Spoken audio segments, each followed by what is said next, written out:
Good morning friends, నా పేరు వచ్చేసి పుణ్యవతి ఫ్రమ్ గజ్వేల్. నేను గజ్వేల్ దగ్గర ఉన్న చిన్న పల్లెటూరులో స్కూల్లో, ప్రైమరీ స్కూల్లో వంట చేసుకుంటూ పార్ట్ టైం అనేది బిజినెస్ చేస్తున్నానండి. బట్ ఏంటంటే నేను ఈ బిజినెస్ చేస్తున్న టైంలో నాకు ఇలాంటి సిచ్యువేషన్ తెలియదు. బిజినెస్ అంటే ఏంటిదో నాకు అసలు తెలియదు. ఏం చేస్తున్నానంటే మాకు Sandhyarani madam and Venu sir, Savitha madam and Simhachari sir, వీళ్ళు almost upline SP Bali sir వాళ్ళతో సహా నేను పాదాభినందనాలు తెలుపుకుంటున్నానండి. నాకు ఇంత మంచి అవకాశం ఇచ్చినందుకు. నేను చేస్తున్నది ఏం లేదండి, జస్ట్ షాప్ చేంజ్ చేసిన. ఒక 1000 మాత్రమే నేను బిల్ చేసినానండి. बिजनेस बैकग्राउंड के बारे में बताइए आप क्या करते थे इस बिजनेस में आने से पहले? స్కూల్లో వంట చేసుకుంటూ నేను పార్ట్ టైం ఈ బిల్ చేసినానండి. బిల్ చేసిన ఉపాధి పనికి వెళ్తుండేదాన్ని, ఉపాధి పనికి వెళ్ళేదాన్ని, వ్యవసాయం కూడా చేసుకునేదాన్ని. మాకు హస్బెండ్కి ఇప్పుడు 15 సంవత్సరాలు అవుతుంది సార్ చనిపోయి. 15 సంవత్సరాలు అవుతుంది చనిపోయి. మా పిల్లలు చిన్నవాళ్ళు. మా ఆయన చనిపోయినప్పుడు 3 డేస్లో పుట్టిండు. మా చిన్న బాబు 3 డేస్కు పుట్టిండు. నేను అప్పుడు ఎలాంటి పని చేసే పొజిషన్లో లేనండి. ఒక 3 మంత్స్ మా అమ్మ వాళ్ళ ఇంటి దగ్గర ఉన్నా. ఆ నుంచి నేను ఈ బిజినెస్ నాకు ఇంత మంచి. थोड़ा सा ब्रेक लीजिए, एक बार ट्रांसलेट कीजिए ताकि हम भी समझ पाए क्या. यस, ये बता रहे हैं जो हस्बैंड 15 साल पहले गुजर चुके हैं. जब मेरा बच्चा 3 दिन में, मेरे हस्बैंड गुजरने के बाद 3 दिन में पैदा हुआ था, तो 3 दिन बाद बेबी पैदा हुआ हस्बैंड के जाने के. हस्बैंड के जो इंतकाल होने के 3 दिन के बाद बेटा पैदा हुआ, तो ऑलरेडी प्रेग्नेंट थे इन्होंने. तो इन्होंने स्कूल में पकान पे काम करते हैं जो आफ्टरनून में. तो वहाँ पे उनका जो बिल आता है, उनका जो इनकम है लगभग 3000 के आसपास इनको इनकम वहाँ से मिलता है. इसके अलावा जो गांव में गवर्नमेंट से काम मिलता है, जो रोड खोदने का, झाड़ लगाने का, वो भी काम करते हैं. मजदूरी का काम भी करते हैं. और ये कितने समय पहले की बात है? ఎన్ని రోజుల క్రితం ముందు ये రీసెంట్ बिजनेस में आना, जब ऑलरेडी वही कर रहे थे. तो कौन से ईयर की बात है, किस साल की बात है? బిజినెస్ ఎప్పుడు స్టార్ట్ చేశారు మీరు? బిజినెస్ ఢిల్లీలో ఎఫ్ఆర్ ఫస్ట్ టైం నేను సత్యసాయి నిగంకు ఎస్పీ బాలు సార్ వాళ్ళు, సాగర్ బాంబ్లీ సార్ వాళ్ళు వచ్చారు. ఫస్ట్ టైం నేను అక్కడికి వచ్చిన. అక్కడ డిసిషన్ అనేది నేను స్ట్రాంగ్ గా తీసుకున్నానండి. సత్యసాయి నిగంకి ఫస్ట్ టైం వెళ్ళిన ఎస్పీ బాలు సార్ వాళ్ళది, సాగర్ బాంబ్లీ సార్ వాళ్ళది మీటింగ్ వినడం వల్ల నా డ్రీమ్ అనేది ఎక్కడ సక్సెస్ అవుతుంది అనేది నేను అక్కడ నిర్ణయించుకున్నానండి. అదే మంత్ లో నాకు ఎఫ్ఆర్యు ఢిల్లీకి ఫస్ట్ టైం వెళ్ళిన. అప్పుడు ఫస్ట్ టైం వెళ్ళినప్పుడు నాకు అసలు బిజినెస్ గురించి అస్సలే తెలియదు. ఏం చేస్తున్నాను నాకే అర్థమైతే లేదు. వాళ్ళు అన్నారు, ఏమన్నారంటే డబ్బుల గురించి ఆలోచించలేదు. నేను మినిమం 10,000 అప్పు తీసుకొని వచ్చినానండి. అప్పుడు కూడా నా ఇన్కమ్ వచ్చేది ఒక 3,000 వచ్చేది. కానీ నేను అప్పు చేసి ఎఫ్ఆర్కి వెళ్ళిన. 10,000 అప్పు చేసి టీచర్ల దగ్గర ఆడుకొని ఎఫ్ఆర్కి వెళ్ళినానండి. ఆ డిసిషన్ అనేది తీసుకున్న. ఆ ఎఫ్ఆర్కి వెళ్ళొచ్చిన తర్వాతనే లాక్డౌన్ వచ్చింది. నా అదృష్టం అది. లాక్డౌన్ వచ్చిన తర్వాత మా అత్తమామ వాళ్ళు కూడా ఒప్పుకోరు కదా, ఇంట్లో ఇట్లా తిరుగుతుంది. ये बता रहे हैं तो जब लास्ट टाइम लॉकडाउन से पहले जो लास्ट एफआरयू हुआ था, उस टाइम पे उससे पहले ईडीएस हुआ था. सागर बामरी सर, एसपी भारी सर हैदराबाद आए थे. सत्यसाई में मीटिंग हुआ था. उस मीटिंग में आके इन्होंने डिसीजन लिए. उसके बाद एफआरयू को भी आए. एफआरयू आने के बाद जैसे इमीडिएटली लॉकडाउन स्टार्ट हो गया. मगर जब तक हस्बैंड तो नहीं है, मगर सास ससुर मना करते थे कुछ भी करने के लिए. मगर जब लॉकडाउन मेरे लिए अच्छा है, जब मॉर्निंग सीपी क्लब चलता है तो वो सीडी मेरे सास ससुर भी सुन के मेरे को परमिशन दिए, आप भी बिजनेस करो. तो ये पूछे इनसे कि 3000 रुपए की इनकम, 3000 रुपए की इनकम थी और मीटिंग में आने के पैसे थे, और एक बात बोले, फैमिली रियूनियन में आने के पैसे थे. वो बात, और एक बात बोले इन्होंने, मैं टीचर जो स्कूल में पकाती हूँ, वो टीचर से मैं उनसे 10,000 रुपए खर्चा लेके मैं वहाँ एफआरयू पहुंची. मतलब कर्ज लिया 10,000 रुपए का टीचर से. स्कूल में आप झाड़ू लगाने का काम करते हैं, स्कूल में खाना बनाने का काम करते हैं. दोपहर में बच्चों को जो गवर्नमेंट से आते ना, वो दोपहर का खाना इन्होंने पूरा तरकारी पूरा ला के पका के जो बिल देते, एक बंदे को इतना पैसा देते हैं, वो पूरा खर्चा जाके इनको मिलने का प्रॉफिट 3,000. अच्छा, खर्चा निकाल के जो घर में बचा वो 3,000 रुपए बचा खाना बना, मिड डे मील बनाने के बाद. स्कूल में जो बच्चों को मिड डे मील होता है जो, ओके. तो उसके लिए 10,000 रुपए इन्होंने कर्ज लिया. और उनके इनकम के बाद वो टीचर से पैसे नहीं थे, तो टीचरों से और कर्जा लेके एफआरयू आए दिल्ली में. यस. ओके उसके बाद फिर जब बिजनेस करने का डिसीजन लिया तो बिजनेस की शुरुआत कैसे करी, किसको जाके प्लान दिखाया? क्योंकि कोई इस बैकग्राउंड के किसी व्यक्ति की कोई बात सुनता है, किसकी लिस्ट बनाई, किसको जाके प्लान दिखाया, बिजनेस कैसे ग्रो हुआ? సో మరి ఎఫ్ఆర్యూకి వచ్చినాక మీరు పని ఎట్లా చేసిరు? ఎవరికి చెప్పిరు ప్లాన్లు? మీ మాట విన్నరా వినలేరా? నేను ప్రోడక్ట్ యూజ్ చేస్తున్నా సార్, ప్రోడక్ట్ యూజ్ చేస్తున్నా. నాకు మంచిగా అనిపించింది పేస్ట్. నాకు పన్ను నొప్పి ఉండే, పన్ను నొప్పి అనేది గ్యానోడర్మా పేస్ట్ వాడడం వల్ల నాకు తగ్గింది. పేస్ట్ ఎవరికైతే నేను చెప్పినో ఇక్కడ ఇళ్ళల్లో వేరే వాళ్ళకి పేస్ట్ అనేది కూడా ఇచ్చినానండి. గ్రాన్యువల్స్ అగ్రి సీజన్ వచ్చింది, నాకు కొంచెం అర్థమైంది. 2 years వరకు నాకు అమౌంట్ అనేది రాలేదు సార్. నేను అమౌంట్ గురించి ఏ రోజు ఆలోచించలేదు.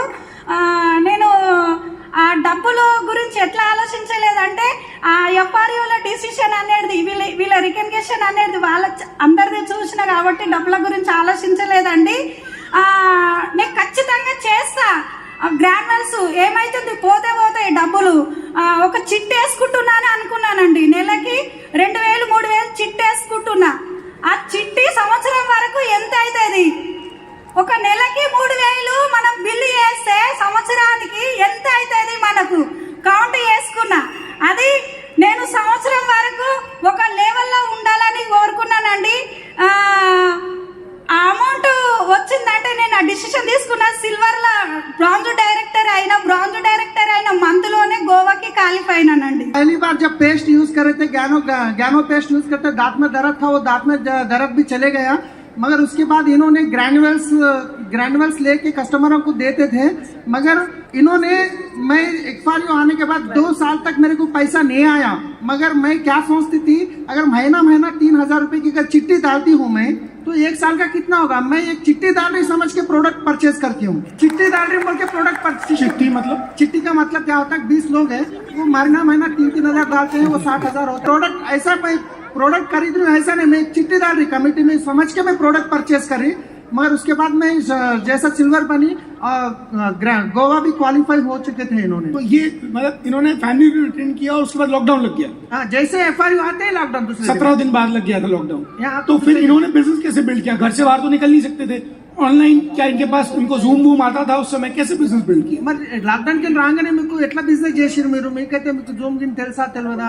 ఎట్లా చేసిరు? ఎవరికి ప్లాన్లు చెప్పారు? उनको ये भी बोलिए कि थोड़ा शॉर्ट में बोले, ट्रांसलेशन के लिए मौका दीजिए. सवाल షార్ట్ చెప్పండి, నాకు కూడా చెప్పే అవకాశం ఉంది.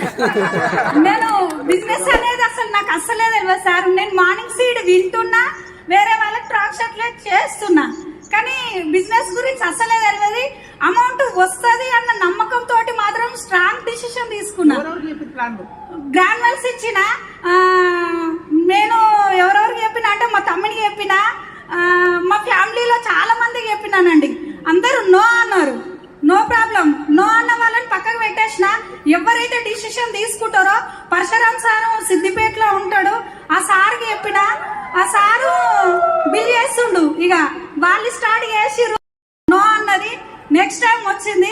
ఆమె మళ్ళీ ఏంది మీటింగ్లు, ప్రతి ఒక్క మీటింగ్ తీసుకొచ్చిన వాళ్ళని మీటింగ్ లో కూర్చుండబెట్టిన. ఈ రోజు సక్సెస్ అయ్యారు. వాళ్ళు కూడా ఒక స్టార్ డైరెక్టర్ లెవెల్లో, గోల్డ్ డైరెక్టర్ లెవెల్లో, ఆల్రెడీ సిల్వర్ లో ఉన్నారు. ఆల్మోస్ట్ నా కింద ఇప్పుడు నేను డైమండ్ వరకు వచ్చిన వాళ్ళు స్టార్ వరకు ఉన్నారు సార్.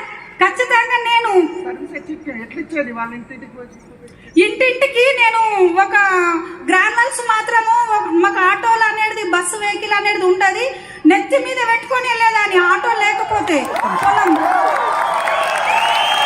तो ये बता रहे हैं, सबसे पहले मेरे भाई को बताई, वो 2 साल तक मना करा, और दूसरे लोगों को बताई, पुण्यवती बोल के दूसरे भी है उनको भी बताई, वो भी मना करी. 1 साल तक नहीं आई. मगर कुछ दूसरे टीम के दूर के नए लोग हैं, उनको बताई. और वो भी, मैं डायमंड हूँ, वो स्टार गोल्ड में है. मगर जब शुरुआत में प्रोडक्ट देती थी, हमारे गाँव से अगर ऑटो चढ़ने के लिए लगभग 1 किलोमीटर, बस की फैसिलिटी नहीं है, ऑटो की भी फैसिलिटी नहीं है, बस चढ़ना तो 1 किलोमीटर जाना पड़ेगा. मगर ये सर पे ग्रैन्युअल्स का बॉक्स रख के लेके जाके कस्टमरों को दे के आज ये लेवल तक पहुंचे हुए. ग्रैन्युअल का 20 kg का होता है एक बॉक्स. अच्छा, इन्होंने 2020 में बिजनेस की शुरुआत की. हाँ, 2020 में, अभी 2 साल ही हुए हैं, लगभग 2.5 साल हुआ है. सर एक्चुअली ये 2 साल में ना उन्होंने खाली सीखे हैं, जूम अटेंड करके वो पर सीखे हैं. काम तो उनका 6-8 महीने से शुरू हुआ है, और गोवा से 2 महीने पहले शुरू हुआ बस. जब तक वो नॉलेज लेते गए, हर मीटिंग आते गए, हर महीना प्रोडक्ट परचेज करते गए, 2 साल तक पैसा आ रहा नहीं आ रहा वो देखे ही नहीं. पैसा नहीं आया 2 साल. 2 साल नहीं आया, 2 సంవత్సరాలు ఏం డబ్బులు రాలేదు. డబ్బులు రాలేదు సార్. आपको कभी ऐसा नहीं लगा कि आपकी बात कौन सुनेगा, या ये उल्लू बनाने का बिजनेस है, लोगों को जोड़ने का बिजनेस है, लोगों ने आपको मना नहीं किया करने के लिए, आपको रिजेक्ट नहीं किया, आपका कॉन्फिडेंस कभी कम नहीं हुआ? మీకు నో అనలేరా? మీకు ఎవరు ఇది మనుషుల ముంచే బిజినెస్ ఇలాంటి అని చెప్పి మీకు నో అని ఎవరు అనలేరా? నో అని మస్తు మంది అన్నారు సార్. నో అన్న వాళ్ళకి నేనేం చేసిన అంటే, నో అన్న వాళ్ళు మీరు ఇక్కడ ఉండండి, నో అని మా టీచర్లు కూడా అన్నారు. ఇట్లాంటి మస్తు ఉన్నాయి, మస్తు చూసినాం. కానీ నేనేమని చెప్పినా, ఈ వెస్టేజ్ విన్నింగ్ టీమ్ లో నేను సక్సెస్ అయి నిరూపిస్తా, 6 నెలల్లో కారు తెచ్చి మీ పక్కన పెడతా అని చెప్పిన మా టీచర్లకు. इन्होंने बहुत सारे लोगों को बताए थे, बहुत सारे लोग मना करे, मगर जहाँ पे स्कूल में पकाने जाते हैं वो टीचरों को भी बिजनेस बताएं ये पूरा बेकार है, ये वेस्ट है बोल के बोले, मगर वो टीचरों से चैलेंज करे, आने वाले 6 महीने में कार लाके मैं आपको दिखाऊंगी, और वो लेके भी गए स्कूल में. मतलब अब जिस स्कूल में खाना बनाती थी उस स्कूल में अब तो नहीं जाती, अब तो काम नहीं करती. अब ఇప్పుడు పని చేస్తురా మీరు? చేస్తలేదు సార్. నా ప్లేస్ లో ఇంకొక వ్యక్తిని పెట్టిన. इनके प्लेस में दूसरे को लगा दिए. ओके, तो अब इनसे इन्होंने कौन सी गाड़ी ली है और इनका चेक क्या है एवरेज? अब మీరు ఏ వెహికల్ తీసుకుర్రు, మీ చెక్ ఎంత? నా వెహికల్ హోండా ఆరా కారు 9,50,000. నా ఇన్కమ్ 54,000. होंडा और 9.5 लाख की गाड़ी है, 55,000 की इनकम है. 55,000 रुपए की इनकम, 9.5 लाख की गाड़ी, और लेवल డైమండ్ లెవెల్. डायमंड. 3,000 रुपए कमाने वाली पुण्यवती जी आज 50,000 रुपए की इनकम ले रही है और 9.5 लाख की गाड़ी ले ली. कल हमने इनकी गाड़ी को भी अनवील किया है. अभी आपको अपने फ्यूचर की चिंता है. आपका बेटा कितना बड़ा हो गया? 2 साल. పిల్లలు ఎన్ని సంవత్సరాలు ఉన్నారు పిల్లలు? ఇప్పుడా సార్? ఏజ్ ఎంత ఉంది? 20, 19, 50, 16, 50 అయిపోయి 16. 16, 19, 15 ऐसे 16 से 20 के बीच में बच्चे, तीनों की.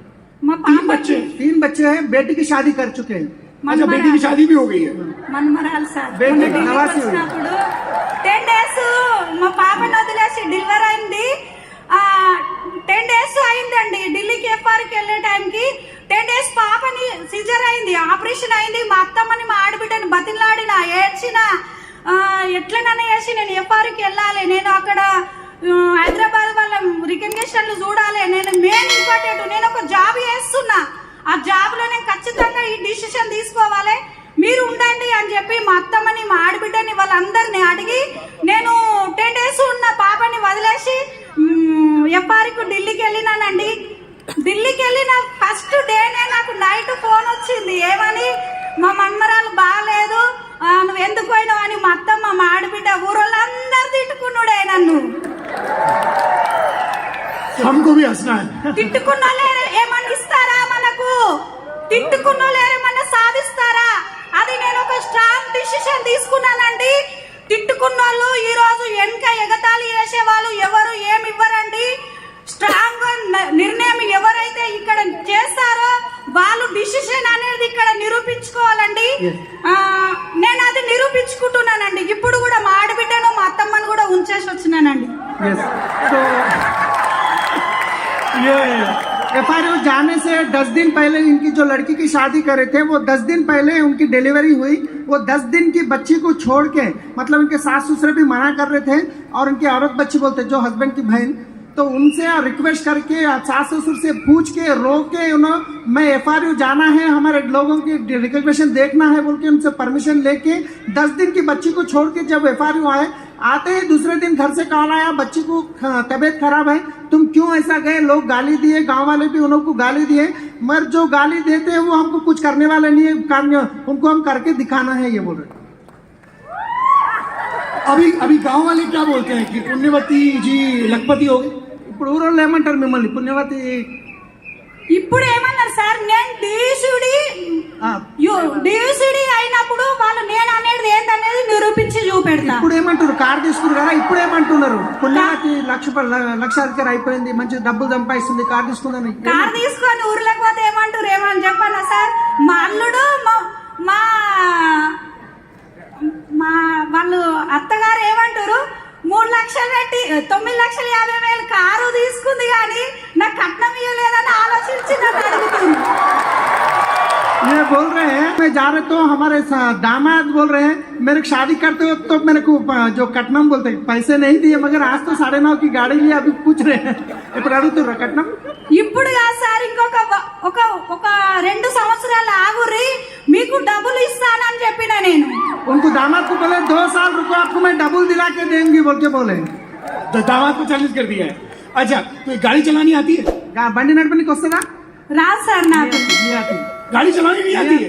ఎవరు నడిపిస్తారు? తమ్ముడు उनके भाई को लेके जाते हैं, उनको गाड़ी चलाने नहीं आती. गाड़ी भी नहीं चलानी आती है तो फिर कैसे बिजनेस कैसे बिल्ड करते हैं? भाई को लेके जाते हैं. వెళ్తున్నా సార్. బిజినెస్ ఎట్లా బిల్డ్ చేస్తారు? తమ్ముని తీసుకొని వెళ్తున్నారు. తమ్ముడు తీసుకొని ఎక్కడ మీటింగ్ ఉన్నా ఎక్కడున్నా గానీ ఇట్లా రా అనగానే మా తమ్ముడు వచ్చి నా ముంగట ఉంటుండండి. और तम्मुड़ की तो गोल्ड डायरेक्टर है. 2 साल मना करे सो भाई भी अभी गोल्ड डायरेक्टर पे है.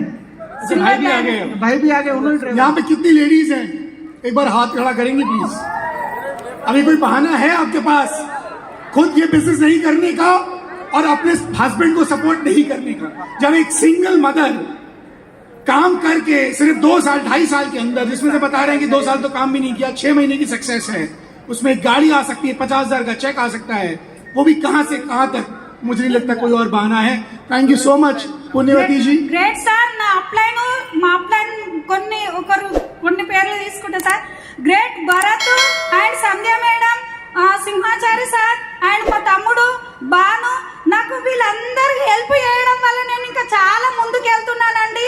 వీళ్ళకు ఒక ఎన్ని జన్మలున్నా వీళ్ళకి ఎప్పుడైనా రుణపడి ఉంటానండి. నాకు చాలా హెల్ప్ చేస్తారు. ఒక సింగిల్ గా నేను చేస్తున్నా ముందుకు వెళ్తున్నానంటే నాకు వీళ్ళు చాలా హెల్ప్ చేయడం వల్లనే సార్. यस, यहाँ पे और एक बात बताना चाहिए. इन्हों जब स्कूल में खाना पका रहे थे बच्चों के लिए, इनके अपलाइन संध्या मैडम ने प्लान इनको बताने नहीं गए, वो स्कूल के टीचरों को प्लान बताने गए थे. मगर स्कूल के टीचरों ने